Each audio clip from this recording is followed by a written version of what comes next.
Bem-vindos a mais uma Conversa de Peso. O nosso convidado de hoje é ator, escritor, diretor e produtor teatral. E o criador e intérprete de uma das personagens mais queridas do teatro da nossa região, talvez do estado já, que é a Tia Herta. Eu vou conversar hoje com Carlos Alberto Klein, o Betinho. Ele nasceu em Dois Irmãos, é filho de Edvino Klein e Cecília Leopoldina Klein. É casado há 21 anos com Mara Lúcia de Souza Marques, com quem tem uma filha, a Marina Marques Klein. Iniciou sua carreira profissional trabalhando na indústria de calçados. Após alguns anos, migrou para o ramo do comércio. Sempre muito comunicativo, já realizava na época diversas ações culturais em sua cidade natal. Em 1992, resolveu ingressar no mundo das artes, buscando cursos e oficinas teatrais na região do Vale dos Sinos e em Porto Alegre. Passou a acreditar que poderia viver da cultura. Hoje, aos 46 anos, possui mais de 10 textos premiados em festivais, mais de 35 prêmios de melhor espetáculo com as peças O Retrato e Nós Somos Mesmo Maravilhosas. 3 prêmios de melhor diretor com o espetáculo Retrato e outros 5 de melhor ator em Nós Somos Mesmo Maravilhosas e o Retrato.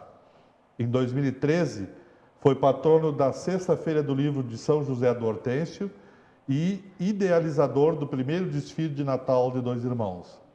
Em 2014, foi patrono da 25ª Feira do Livro de Dois Irmãos e recebeu a homenagem da Assembleia Legislativa do Estado do Rio Grande do Sul com a medalha da 53ª Legislatura pelo destaque à pesquisa e resgate da história dos imigrantes alemães por meio das artes cênicas e o Prêmio Humanidades do Instituto Brasileiro de Defesa à Pessoa pela popularização do teatro em todo o Estado do Rio Grande do Sul. Em 2015, foi o patrono da 12ª Feira do Livro de Vale Real. Mais de 20 anos de trabalho na área da cultura, além dos espetáculos, possui 2 livros, Projeto Raízes, com 3 de seus textos, e o livro Uma Visita Especial, encenado pela personagem Herta e destinado ao público infantil. Betinho, bem-vindo à nossa conversa de peso hoje, e é bem de peso, né? Porque que currículo, hein? Pois é, bastante tempo na área cultural, né? E a gente fica feliz, né? Eu sempre digo que o currículo é o que menos importa às vezes, né? A gente fica feliz em poder fazer o que a gente gosta, né? Eu acho que o maior currículo da vida da gente é quando tu consegue achar o teu caminho no trabalho e fazer ele crescer, seguir ele. Eu acho que isso é muito bom. Muito bem. Ele conta quase toda a tua trajetória cultural. Nos dá mais detalhes desta tua opção pela arte como meio de vida. Você sabe que, Dejair, eu acho que o que é mais bacana nisso tudo, quando a gente começa a trabalhar com cultura, a gente percebe que uma sociedade ela necessita muito rápido de ações culturais. E quando a gente está afastado, por exemplo, tu trabalha numa indústria de calçado, nada contra a indústria de calçado, né? Mas a gente sabe que a gente entra de manhã cedo, né? No meu tempo eu trabalhava na H. Kunstler, né? Eu começava às 6h30 da manhã, ia até às 11h30, dava aquele tempinho de almoçar, voltava para a indústria, era da 1 às 18 horas, saía, ia direto para a escola, porque a escola já começava 10 para 7, 18h50, e aí tu ficava até às 22h30 na escola, daí tu chegava em casa. É claro que daí tu comia um bom feijão com arroz, fazia 2, 3 ovos fritos. O mexido aquele, né? O mexido. Aí até que tu conseguisse dormir, né? Levava horas, né? E era muito engraçado, porque já era de manhã de novo. Então, uma sequência. E aí a gente não percebe aquilo que está do lado de fora, né? E isso é de segunda a sexta. E isso é muito engraçado. E quando eu percebo as ações fora da indústria de calçado, que a gente precisava de música, de teatro, de dança, a gente precisava de um lazer cultural. E começo muito tranquilo, com realizações de música ao vivo em bares, né? Que até então na cidade de Dois Irmãos ainda não tinha também. Que é uma cidade menor, e a gente trazia músicos para os bares, aquela coisa toda, e isso dá um movimento cultural. Então eu percebo que há necessidade da gente viver um pouco mais além daquele de segunda a sexta, o sábado então e o domingo era tão curto, né? Então uma necessidade de uma cultura, né? Uma opção de cultura com lazer. Além da vivência da esteira, né? Das 7 às 18, né? Com intervalo. E eu gostava de trabalhar na fábrica, era muito engraçado, porque na fábrica eu era um pitoco, aquele cabelinho branco, magrinho, né? A coisa que eu mais gostava de fazer era roubar a merenda dos mais, né? Eu roubava o café, roubava a merenda, e Hanima Vostmit, que traziam linguiça, salame, e eu às vezes trazia só um pão com chuminha e uma banana, e eu olhava, pô, seu Lucas, seu Feltas, hoje falecido, querido, maravilhoso, eu roubava o salame, ele trazia um stick desse tamanho de salame, e roubava, escondia debaixo da esteira para comer aquilo, né? E isso era muito engraçado, né? E ao mesmo tempo faltava aquele movimento, aquela coisa. Né? Talvez eu fui um dos primeiros a fazer greve, sabe por quê? Porque queriam tirar, rapidinho contando, queriam tirar a hora da merenda, diminuir, era 20 minutos, queriam passar para 10. Eu subo em cima da esteira com uma latinha de cola, que eu passava a cola, e subi em cima da esteira e vou indo no trilho da esteira batendo, né? Eu sou contra diminuir o tempo da merenda, sou contra diminuir... Eu sozinho em cima da esteira. Chego no fim da esteira, adivinha o que acontece, né? Tá o chefe lá. Clíndia, pode ir lá para o escritório. Então era muito engraçado esses mas são lembranças boas da vida da gente, né? Betinho, Dois Irmãos, eu creio, é uma cidade, ou, talvez como poucas ou a única no estado, que tem um teatro que não é administrado pelo poder público, é administrado por um grupo de teatro, por uma empresa, né? Sim. Que tu tens uma empresa lá. É autossustentável? Olha, se a gente for olhar, tem várias maneiras de fazer com que ele funcione e ele consiga se pagar e acreditar que é cultura, né? Eu sempre digo que um dos maiores problemas que nós enfrentamos no Brasil no aspecto cultural é produtores culturais. Né? A gente ter pessoas que produzem aqueles espetáculos, aquele fim. Nós, quando construímos o teatro, que é o Teatro Adriano Schenkel, que era um antigo depósito de batata e cebola da família Blaut, que no fim se transforma então num teatro de 120 lugares, ele tem um movimento muito bacana, ele tem palestras, ele tem dança, ele tem cinema, então ele funciona porque a gente faz ele funcionar. Eu acredito que sim, Jair, eu acho que a gente tem como fazer funcionar. O que precisa é uma dedicação especial, a gente tem que dar aquele olhar para o teatro como se fosse a nossa casa, que a gente pode levar o público para lá, fazer ele sentir em casa, fazer os trabalhos voluntários, trazer as entidades, o Conselho Municipal de Cultura próximo da gente. Ele funciona, eu acho que sim, acredito que a gente consiga viver tranquilamente com um espaço de Ele cultura. É próprio ou tu paga aluguel? É próprio. É próprio, né? Hoje é um espaço que a gente fez uma parceria construída, eu pago o aluguel concedido, mas ele foi construído todo com recursos de teatro, né? Todo investimento privado. Então a gente tem um contrato de anos, né? Do terreno alugado, mas o teatro é próprio. O teatro é próprio. Tu falaste no Adriano, que dá nome ao teatro. Ele foi um dos atores do grupo, né? Que tragicamente faleceu num acidente de trânsito, né? Nos fala um pouco dele. Eu cheguei a vê-lo atuando. Era um grande ator, né? O Adriano era um grande ator, né? O Adriano talvez tenha sido uma das descobertas. Quando eu escrevo o espetáculo Retrato em 2003, que é a história do Pedrinho e do Toninho, que é um pouco da nossa história da região, talvez ali se começa todo o projeto Raízes, o processo de pesquisa. Eu escrevo o espetáculo para falar o quê? Falar daquela situação que a gente deixa de trabalhar na agricultura e deixa de estudar para ir trabalhar na indústria, enfim, todo aquele processo. Dois meninos, o Pedrinho e o Toninho, que brincam no paiol de milho, como qualquer outra criança na época a gente fazia.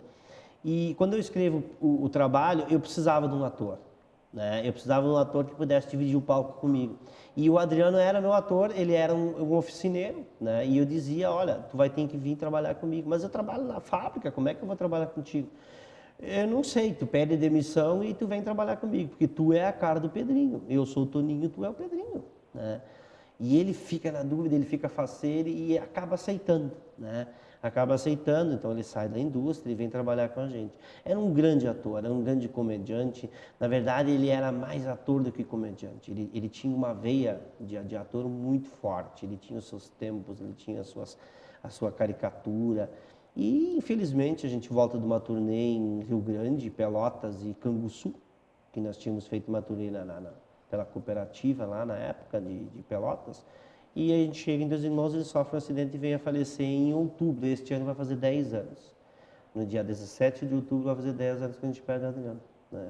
E o teatro se dá uma homenagem a ele porque eu acho que é, sem dúvida nenhuma, uma das pessoas que a gente só tem boas lembranças e as pessoas têm que perguntar quem foi o Adriano, né? Porque eu acho que ele começa toda uma história junto com a gente. E é o que eu ia te perguntar aqui. O retrato, apesar de ter um quê de comicidade, né, no espetáculo, ele tinha um texto e uma mensagem muito particular, muito profunda, muito de uma realidade daqueles dois meninos.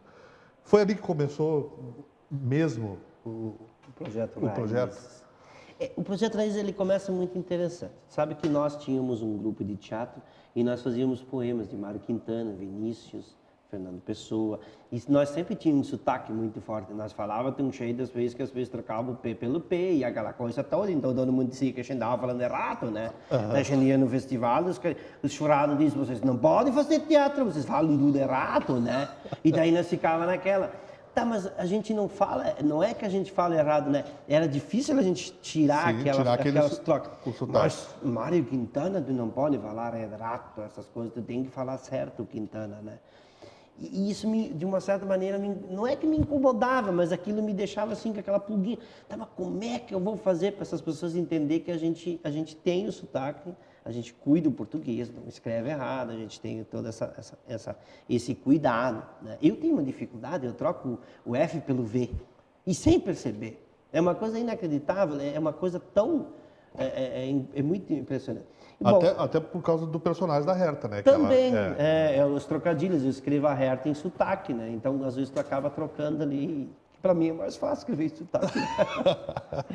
Então, o que acontece? E tem esse processo, né? De achar que estávamos falando errado e éramos cobrados.